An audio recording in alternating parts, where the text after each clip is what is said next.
ke ao o makali I ka po. O ke ia no ka la Yehova hi ana I. E haole ka koa e lea lea I laila. Aloha e, aloha e, aloha e.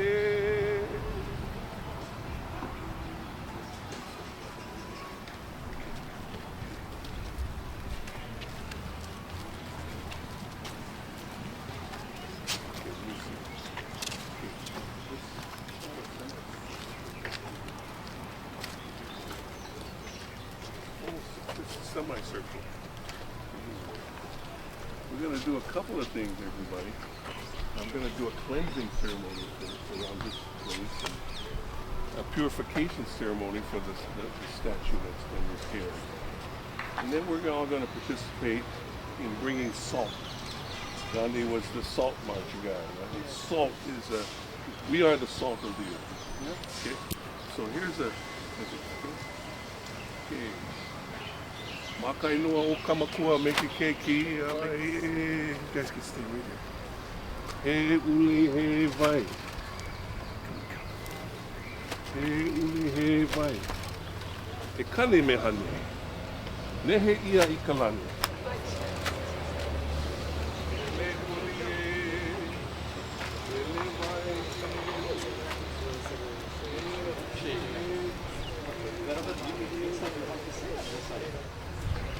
Na Yehova e ho mai ka I mai, a e malama mai.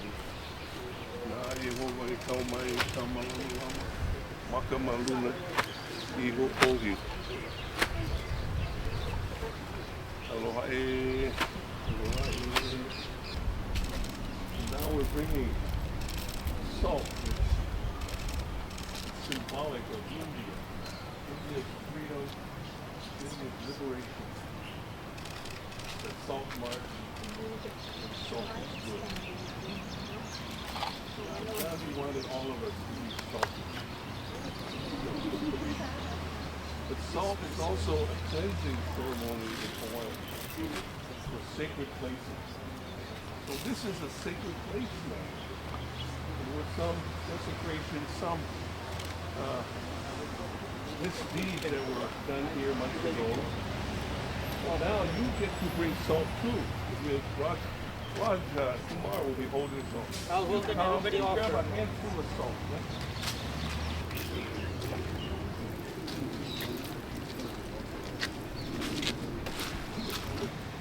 To the people who had were colonized by it. We are consecrating this place as a sacred place now. This Gandhi statue in the surrounding area and the land upon which we stand today as a very important place. Tea leaf lay with Lynn around Gandhi.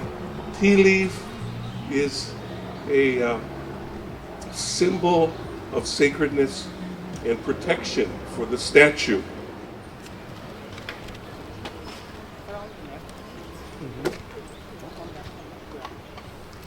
Okay, now don't knock off his glasses now. No.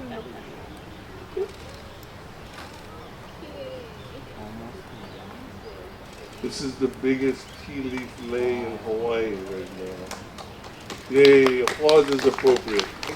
Now, we also thought we would adorn the statue of Gandhi with plumeria, which is also a flower from India that was brought to Hawaii. And look at this plumeria lei. Okay. And then we have another tea leaf lei that will come from our special, okay. Yes, our keynote speaker. And Lynn, you want to assist here? And Lynn is our Gandhi Institute Warrior of Peace.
speaker is Dr. Raj Kumar.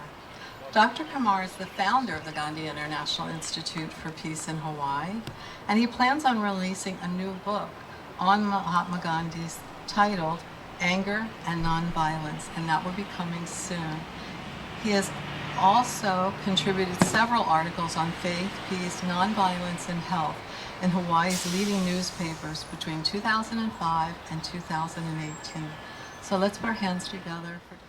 Aloha and namaste everyone. On behalf of Gandhi International Institute for Peace, GIIP, I would like to welcome you all to our 19th annual event to commemorate the 155th birthday of one of the greatest leaders in the world history, Mahatma Gandhi, and to celebrate the International Day of Nonviolence on October 2, 2024, to raise awareness about nonviolence and peace. The theme for this year's event is World Peace, since so much turmoil is going around the world. In recognition of Gandhi's effort to promote nonviolence, the United Nations General Assembly passed a resolution on June 15, 2007, declaring October 2 as Mohandas Karamchand Gandhi Day. Here in Hawaii, GIIP introduced Senate Bill SB 332 in Hawaii Legislature through Honorable former Senator of Hawaii, Susan Chan Oakland, who is our keynote speaker today, and former Senator Brian Taniguchi, which was unanimously passed by the House and the Senate in March 2015, and it was signed into Act 5 by Honorable Governor David Y. Ige on April 9, 2015, making Hawaii the first state in the nation to proclaim October 2 as Mohandas Karamchand Gandhi Day. I want to thank Hawaii's Governor, Honorable Josh Green, and Honorable Mayor Rick Bangiardi for sending proclamation for today's event. I also want to thank Hawaii Senator Honorable Mike Gabbard, House Representative Della Albalati, who have sent us certificates commending GIIP for its efforts to serve Hawaii by championing the cause of nonviolence and reminding Hawaii and the world of true aloha spirit. For the past 19 years, Gandhi International Institute for Peace, based in Honolulu, has continued the work through various activities promoting Mahatma Gandhi's philosophy of cultivating the spirit of nonviolence and peace in the hearts of men, women, and children around the world. Gandhi preached that ahimsa, nonviolence, is the highest religion. Ahimsa means refrain from harming others in your thoughts, words, and actions. Once Mahatma Gandhi said, "Peace is the most powerful weapon of mankind. The future depends on what we do in the present." Gandhi firmly believed that violence could not be removed by violence, it could only be removed by nonviolence. Gandhi united people from different religions and suggested that they should learn to coexist together and live in peace and harmony. Gandhi believed that nonviolence requires more courage than resorting to violence. If we have to fight a war, it should be against those evil thoughts which take place in our mind first, then take place in the external world. Peace is an internal experience. Without inner peace, there is no peace in the external world. When we cultivate peace within ourselves, within families, and society, it becomes the first step towards a wider embrace of nonviolence in the world. I would like to recite a peace prayer from Yajurveda, ancient scripture from India. Om, may peace expand in the celestial realm and throughout space. May peace spread over the entire earth and pervades the waters. May peace glow in the herbs and vegetation. May there be peace for all the deities and gods. May there be peace in Brahman, the Absolute, the universe. May there be peace everywhere and always peace and nothing but peace. May peace grow within us. Om Shanti Shanti Om. I would like to conclude by saying that all religions teach hope. Hope is the belief that can change the world for better. We must not give up hope even in the midst of turmoil, what we are facing around the world today. We must hope for peace even when peace appears to be impossible, as peace is divine and eternal. May peace prevail on earth. Mahalo, and enjoy the entire event. I'd like to welcome Suzanne Chung Oakland, and thank you for all that you've done to help GIIP. Aloha, everyone. And thank you to the Royal Hawaiian Band for the beautiful music. Thank you so much. We love you very much. Mahatma Gandhi is an Indian statesman and peacemaker who has, sorry, I have to wear glasses now, who has impacted the world by his words and actions.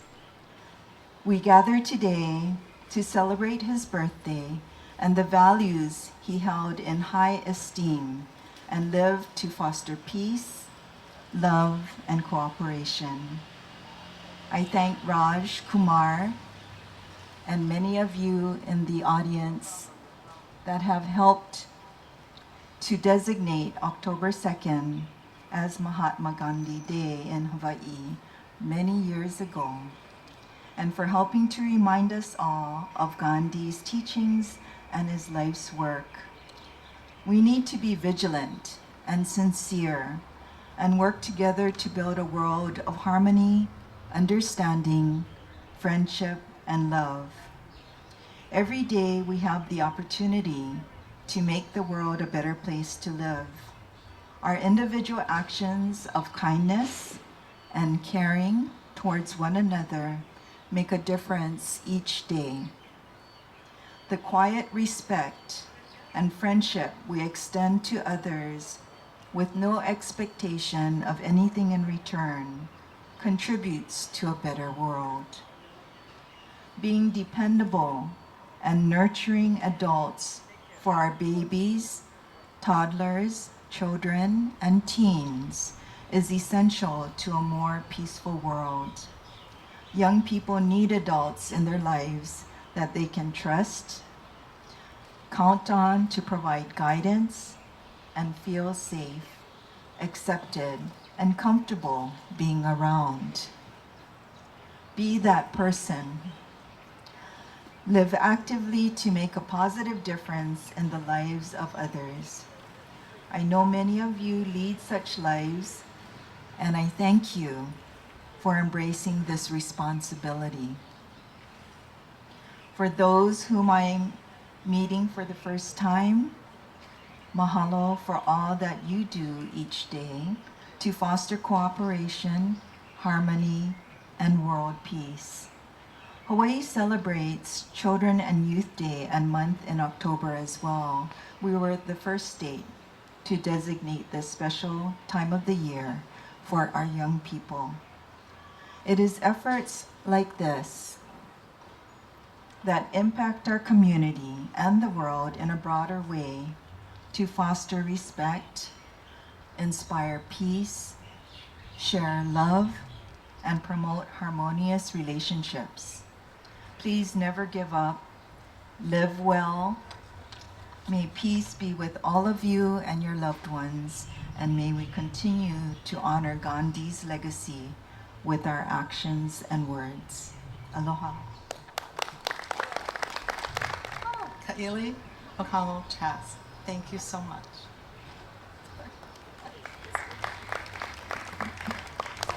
Aloha mai kako. My name is Ka'ili Trask-O'Connell, and as she shared, I am the Executive Director of MOCA, which is the Mayor's Office of Culture and the Arts. It's my honor to be here today to read this proclamation on behalf of Mayor Blangiardi. Whereas Mahatma Gandhi was born on October 2nd, 1869, and is regarded as one of the most important political and spiritual leaders of his time, for pioneering the concept of resistance to tyranny through peaceful non-cooperation. And whereas in 2007, the United Nations General Assembly established the International Day of Nonviolence, a global observance to promote nonviolence through education and public awareness, held on October 2nd in honor of Mahatma Gandhi's birthday. And whereas Governor David Y. Ige signed Act 005 into law in 2015, making Hawaii the first state to designate October 2nd as Mahatma Gandhi in honor of this champion of freedom, justice, and human rights. And whereas Honolulu's Gandhi International Institute for Peace, founded by Dr. Raj Kumar on September 11, 2001, to raise awareness of nonviolence, is presenting the International Day of Nonviolence and Gandhi celebration on October 2nd, 2024. And whereas the event will feature keynote speaker Suzanne Chun Oakland and a variety of engaging, inspired speakers. Now, therefore, on behalf of Mayor Rick Blangiardi, Mayor of the City and County of Honolulu, we do hereby proclaim October 2nd, 2024 to be Mahatma Gandhi Day and International Day of Nonviolence. In the City and County of Honolulu, in honor of Mahatma Gandhi's 155th birthday, his advocacy for human rights and social change, and to extend deep appreciation to the Gandhi International Institute for Peace for presenting this special tribute and celebration. Mahalo for having me. Aloha and namaste, everyone. Nice to see you all. Yes, I am the manager for Senator Mike Gabbard, and I've also been asked, so I will read a honorary certificate on his behalf, on behalf of the whole entire Senate, and this is a special message from Governor Josh Green in recognition of Gandhi International Institute for Peace. It is my great honor, and this is the governor speaking, to extend warmest greetings to all those gathered for the 19th Annual Gandhi International Institute for Peace, commemorating the 155th birthday of Mahatma Gandhi and celebrating the International Day of Nonviolence.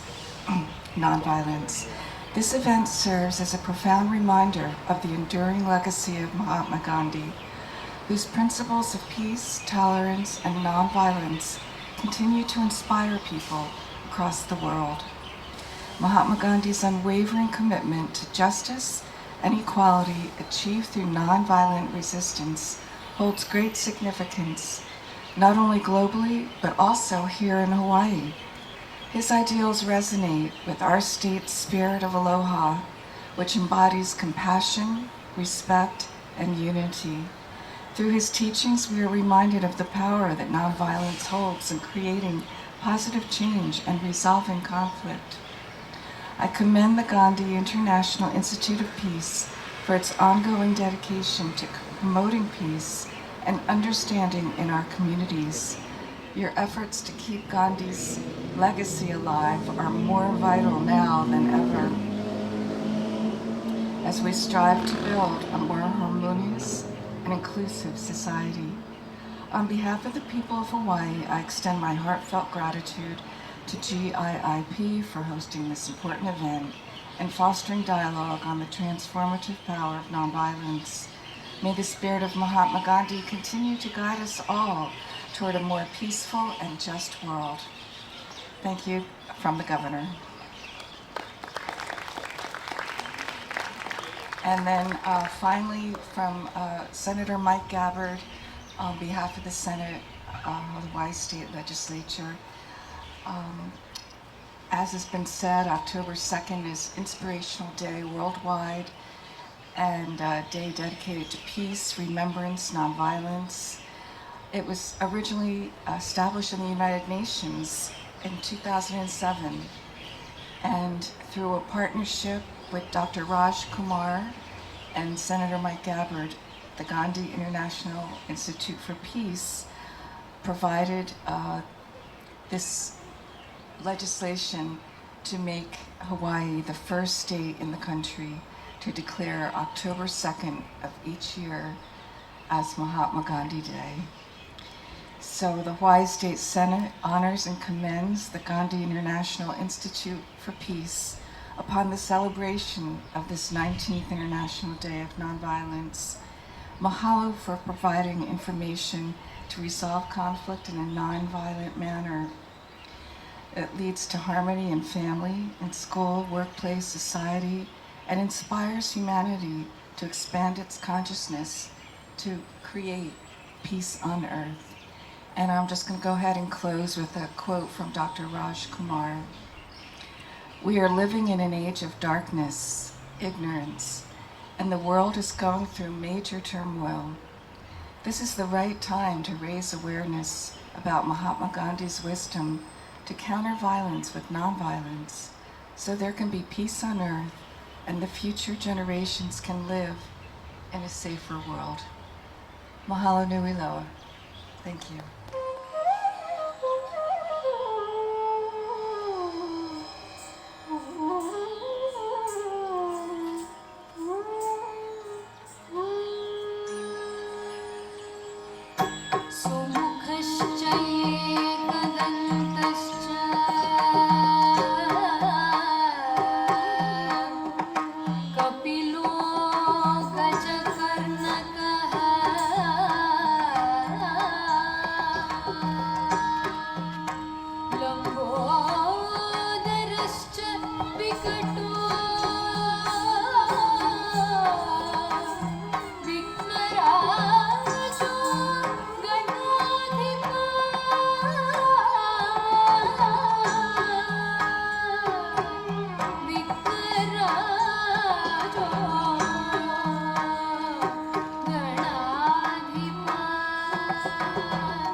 Happy birthday, Mahatma.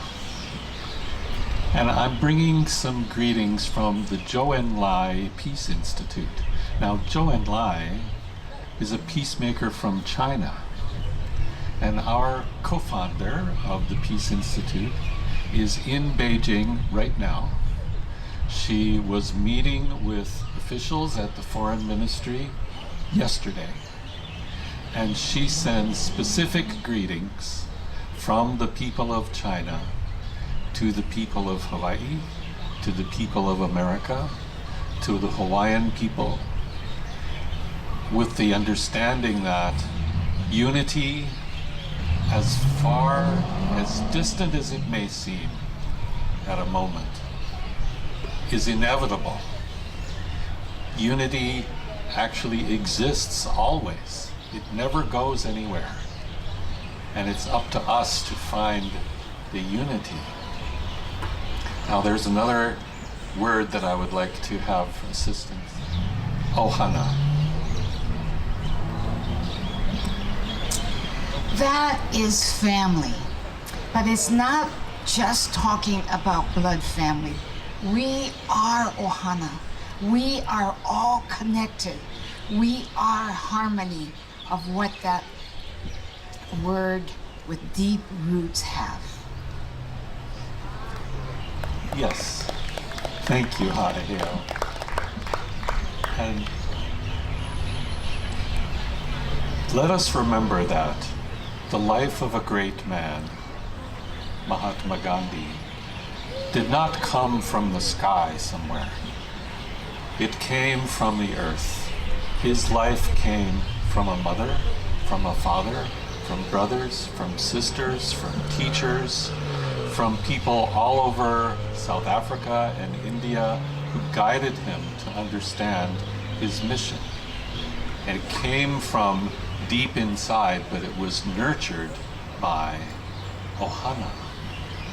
So let us remember that families of peace are the way that we can express the spirit of peace in a practical way in the world. And all of us have a family. All of us have those same members that I was describing for the Mahatma. We all have little families around us, and larger families in our neighborhoods, and larger families in our islands, a larger family in our state, and a big family in our nation. Let us remember that that family existence is secure and deep and powerful, no matter what the appearances seem to be, no matter what the challenges seem to be. And finally, I just want to share with you maybe a difficult thought, which is that Mahatma Gandhi led a life of peace. He led a life of contemplation. He learned meditation and the practical ways of meditation. He taught thousands of people how to sit and how to be in unity with soul and spirit. And he did that in a time of great political confrontation between an empire and an ancient nation. He maintained his center regardless of the threat that was around him all the time, year after year after year, from any direction, front, back, side, bottom, top. And he maintained his nonviolence regardless of the threat. Now,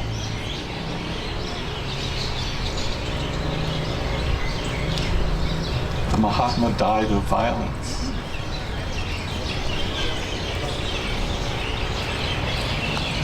Let us feel to that moment of his passing, which was very sudden and very traumatic for everyone who was there and for everyone who remembers since then. And let us spend just a moment of silence to send the great soul into heaven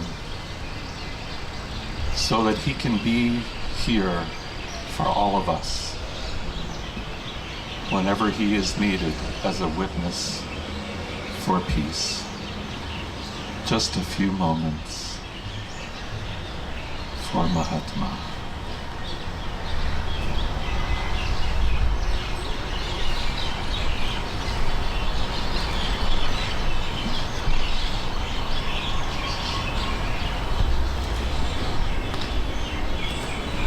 Mahalo. I just want to say namaste, aloha, ahimsa, nonviolence, satyagraha. And as we begin, I'd like to call my colleague, Kahu Kaleo Patterson, and we will place the remaining salt on behalf of all of us. Kahu Kaleo, you want to come forward? And as he does that, I want us to celebrate that we are here, Raj Kumar and the wonderful Gandhi Institute, the International Center, has been going on for so many years.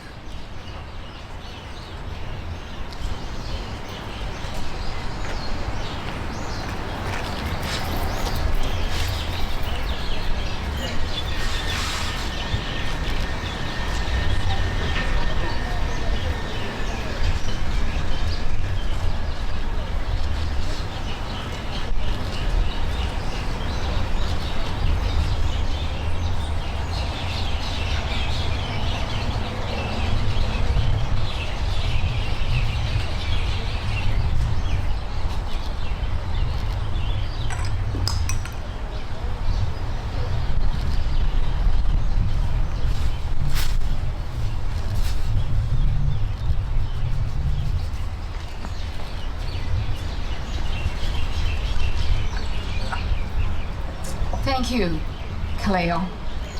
On the plaque, right here, it talks about the fistful of salt, and that is the salt that we bring here. It is cleansing, it is purification.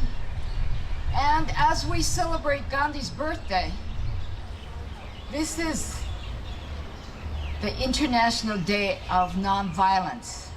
But the nonviolence is very difficult. Today, I urge all of us that we need to pray for nonviolence and peace in the world. It has to be. It's not just a word that we talk about, because today, rockets were shot from Iran to Israel, and then there has been difficulty in Yemen, difficulty in Lebanon, Palestine, Gaza, Ukraine, and Sudan, to name just a few of the countries that are in violent places. And we are very fortunate to be here as the sun sets on the beautiful shores of the Pacific. But there are people who are suffering, our brothers and sisters. As Michael North mentioned, this is our family, our ohana, that we are connected to. So I just want us to remember, in the spirit of Queen Liliuokalani, Martin Luther King, Gandhi, these are the three pillars of people that who are ordinary people doing extraordinary things. So we too can be part of that. And I urge us on this day that we are not just here to kind of celebrate and bask in it, but I urge us, as Gandhi has done, that we need to take action. So I just want us to remember the words that he says. The world of tomorrow must be a society based on nonviolence. It may seem a distant goal, an unpractical utopia, but it is not the least unobtainable, since it can be worked from here and now. And we are the here and now, and we can take action on these things.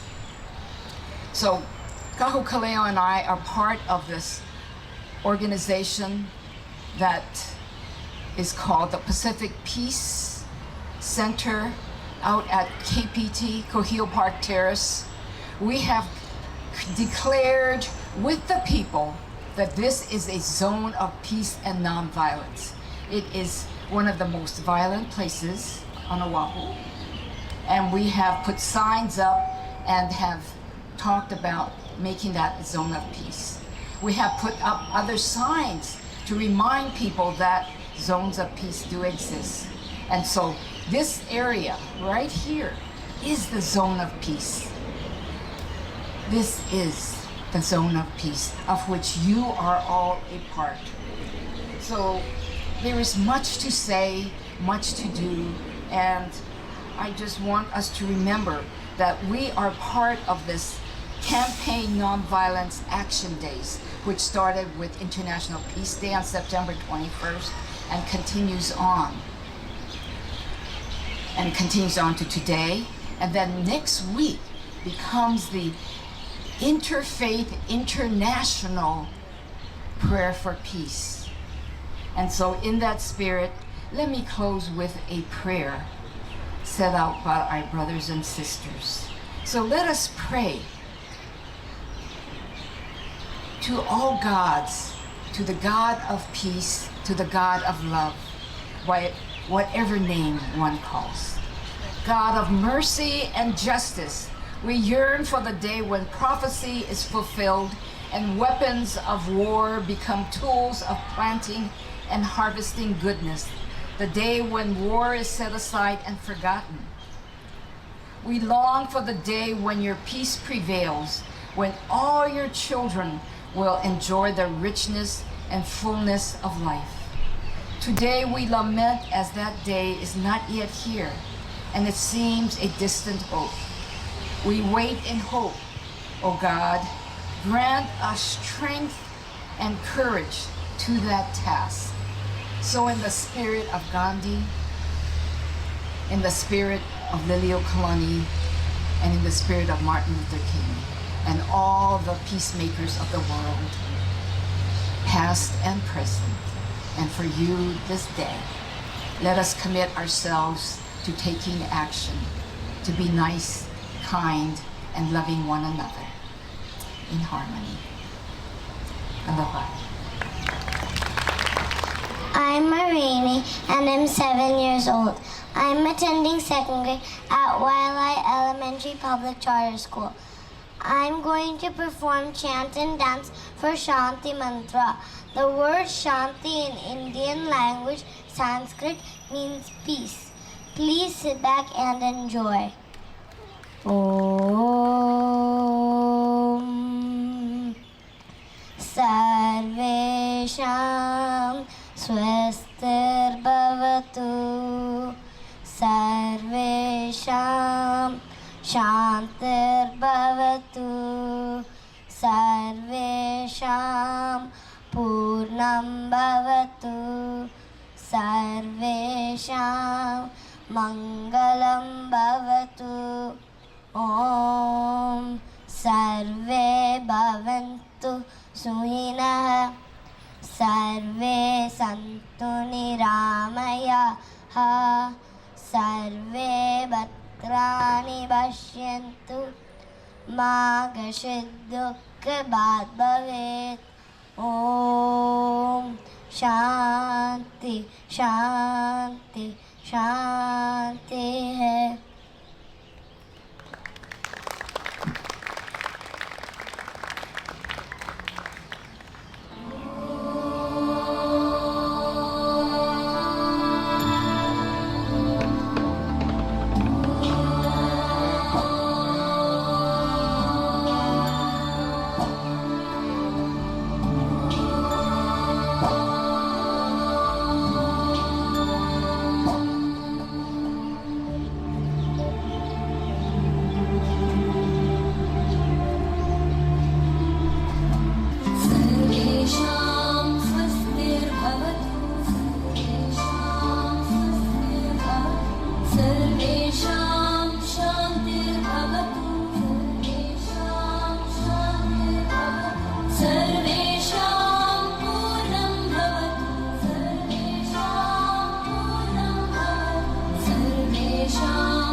Join me if you like.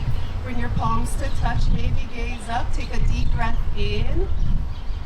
And as you exhale, bring your shoulders back and down, your stomach in. You're strengthening your ankles. You're stimulating your vagus nerve. Let's go into Warrior 2 or Surfer's Pose. So now, we just open our arms and then keep the knee right over the ankle. Look forward. Inhale deep, crown of the head up to the sky. Exhale, suck your stomach in, sit down a little deeper. Now let's take reverse warrior. Inhale, lift your right arm up and back. Look up towards your right palm, maybe Adho Mudra. And exhale, coming back. Yes, good. And now let's go into chair pose. So chair pose, we separate the feet hip distance. Inhale, bring your arms up overhead.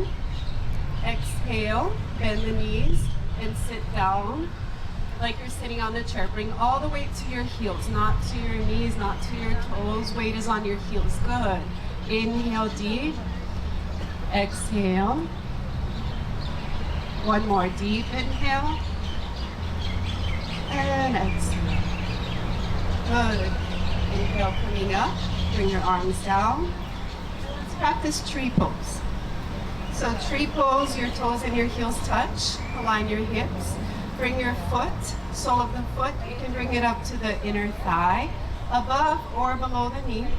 So this helps you with balance, the right and the left hemispheres of the brain. If it's hard to bring the foot up like that in the beginning, you can touch the toe to the floor, the heel to the ankle right there, and then up and up and up. And if you can come all the way up, you come all the way up. Good. Bring your palms together. Take a deep breath in. You can do this, or you can do this, yes. And then bring your arms all the way up. Bring your shoulders down. Good. Breathe in deep. Breathe out slow. So as you inhale, prana rises. Life force enters the body, rises up to the sky. Good. And as you exhale, feel the core engaged. And from the belly button down to the core of the earth, we're connected. Good. Inhale, expand the heart space. Sway like the trees. And then bring your palms to touch and your hands to the right. And release. Whatever you do to the right, also do to the left, so we don't feel lopsided when you're if you're practicing yoga. So very importantly, thank you so much. The vagus nerve is the wandering nerve in the body. It's a nerve that starts in the back of the head, cranial area, and then it flows down through the throat, through the heart, the stomach, the intestines, around your core. It's also called the nerve of compassion. So it stimulates your parasympathetic nervous system. That's your rest and digest. It's very important to move the body, twist your body. Okay, when either you're lying down in bed or you're sitting. If you're sitting, a simple twist, bringing one hand to the knee, looking over to the back behind you.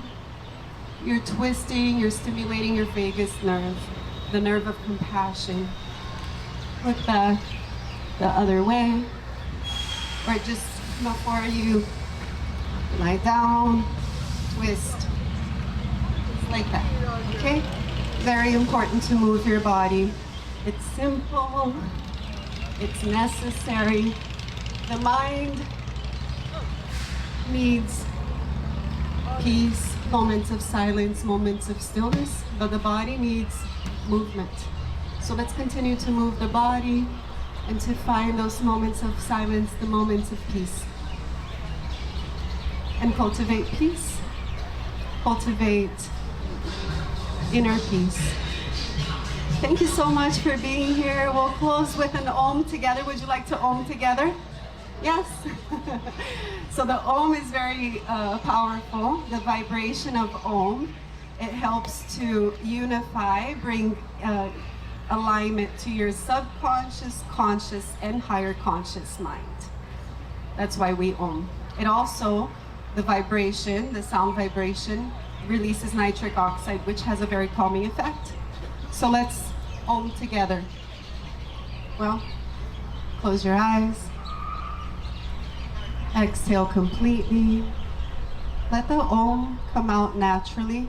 You don't need to have a singing voice. And I invite you to, after the Om is done, just enjoy the peace, the breath, the inhale and the exhale that happens right after. It's like the cherry on top. It's the most blissful thing to observe, to witness, to feel. So receive that fruit by Oming, by making it loud and vibrant, and receive its benefits, receive the fruits of the Om. So let's exhale completely. Take a nice deep inhale.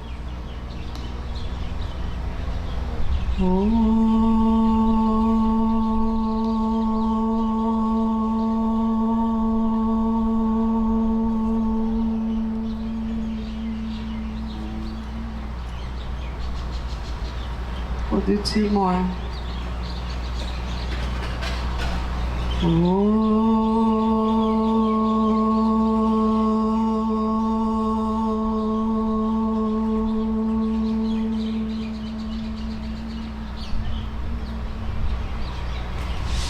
One more nice and loud, deep inhale.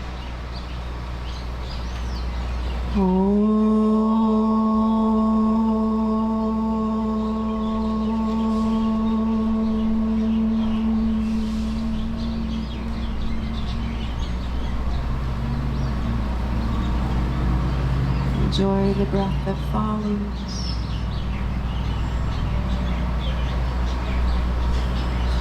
Om Shanti, Shanti, Shanti. Peace in our hearts, peace in our minds, peace in our homes, our families, our communities. Peace on earth. Namaste.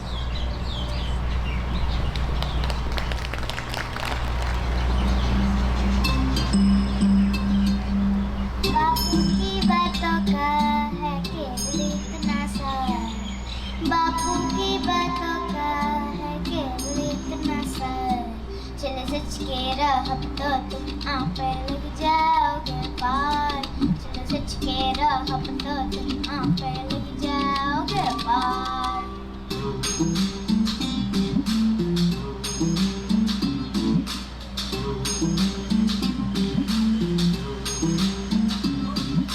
दुश्मन सामने तो ना करना कोई बार,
तुम आंखें लग जाओगे पार रघुपति राघव राजा राम पतित पावन सीताराम सीताराम सीताराम मेरे प्यारे तू सीताराम रघुपति राघव राजा राम पतित पावन सीताराम सीताराम सीताराम मेरे प्यारे तू Sitaram Thank you.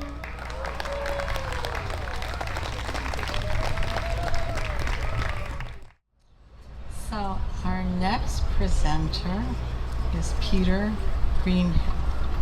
And Peter is a retired founder of the Iolani Peace Institute, where he was its director for 17 years. The Institute frequently collaborates with and supports GIIP, the Gandhi International Institute for Peace. Aloha, everyone. First of all, thank you to Dr. Raj Kumar and the Gandhi International Institute for Peace for the honor of speaking here this evening. My name is Peter Greenhill, as you heard. Because I directed the Iolani Peace Institute for 17 years and spent almost my whole adult life as a teacher here, Dr. Kumar asked me to speak about peace education. This is a very difficult topic to talk about because in the world right now, there's a lot of trouble with the state of peace education and with the state of education in general. So if I'm going to speak the truth as I see it on this topic, there'll be both some good news and some bad news. I'll be starting on a positive note, then including comments on some of the harsh challenges that we face in education, and then ending on a positive note. To begin, I will quote not Gandhi at this moment, but the philosopher Aristotle. Oh, thank you. Aristotle said, educating the mind without educating the heart is no education at all. By this definition, we don't currently have true education, and we don't have peace education. It seems clear that most people do not understand the purpose of education, and this is part of the problem. The conventional view of the purpose of education, found at schools all over the US, brainwashes people into believing that education is only meant to help people make as much money as possible, as if material wealth and consumption are their reasons for existing, regardless of the consequences. Unfortunately, this twisted approach to education only turns students into pawns trying to make as much money as they can in a distorted, militarized civilization, rather than turning them into wise beings and active citizens with values like Gandhi's, values such as compassion, empathy, and humility. The conventional view of education has instead created greed, imperialism, violence, corruption, and psychopathic leaders. But the true purpose of education is to help students accomplish three things. This is the true purpose. One is to create beauty in the world. Another is to become contributing citizens who think skillfully enough not to be fooled by the usual propaganda that prevents peace and justice. And the third is to improve the state of the world, especially by relieving suffering. This is what peace education looks like. On this subject, the Indian philosopher Krishnamurti said, "It is no measure of health to be well adjusted to a profoundly sick society. It gives me no pleasure to say that the society we live in is profoundly sick, and that our conventional systems of education are designed merely to help the upper echelon of students become well adjusted to this sick society when they become adults. But that just makes society even sicker. and this sick society ends up serving only the interests of the military-industrial complex, a machine of war run by a tiny number of greedy elites who have hijacked our economic, political, and social systems. Gandhi understood very well that this materialistic view of life that puts unrestrained profit on a pedestal is a morally despicable view and a recipe for unhappiness, suffering, and destruction. This materialistic view is the root of our problems. It is used by the corrupt and avaricious corporations that destroy the lives of millions of people every year. Producing people like the greedy elites who run these corporations is not what education is for. It prevents us from achieving any forms of peace. Peace education, on the other hand, leads us to values like compassion, cooperation, nonviolence, friendship, and love. We have to face the inconvenient truth that what we have now instead is really a system of war education, designed to steer our best and our brightest into fields that serve the war machine. If you don't believe that we have a war education system, just for starters, you should know that the US Pentagon has given at least $100 million to 14 universities to do military research projects, including $1.4 billion to Johns Hopkins University alone. All these problems lead to the massive inequality and human rights violations that we see all over the world.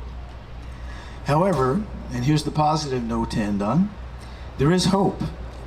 If we make all education peace education, we can solve our problems. To succeed at this, however, we also have to make significant changes to our economic and political systems and to our values. Together, we can make the right changes, and we can make them non-violently. Gandhi proved it in India. May we prove it all over again. Thank you very much. Speaker, Hong Jiang. She is Ms. Jiang is a associate professor of geography at the University of Hawaii in Manoa, a practitioner of the Falun Gong spiritual practice for over 20 years, Falun Gong, sorry.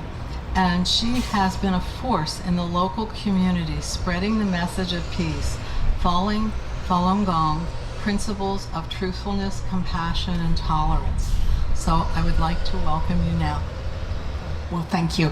Thank you so much, Raj, for inviting me. I remember years ago, almost like 15 years ago, we were with Raj at the beginning activities of Gandhi celebration. And as you've heard of our group, Falun Gong, follows the principles of being truthful, being compassionate, and being tolerant. And it is a practice of peace.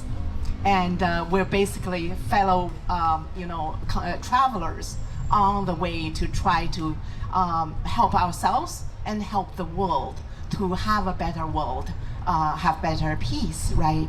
I remember years ago watching a movie on Gandhi, and especially the Salt March, 1930 Salt March. It's so powerful. It brought tears to my eyes. There's so many people following Gandhi on the beach to make salt, to try to speak to the oppressors that we want human rights, we want independence, and we want to do it peacefully. And they were beaten down by the British soldiers, and they stood up with resolve through all that suffering. And like I said, it brought tears to my eyes because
thank all of you for participating and for joining us this evening for the special 19th anniversary of our event.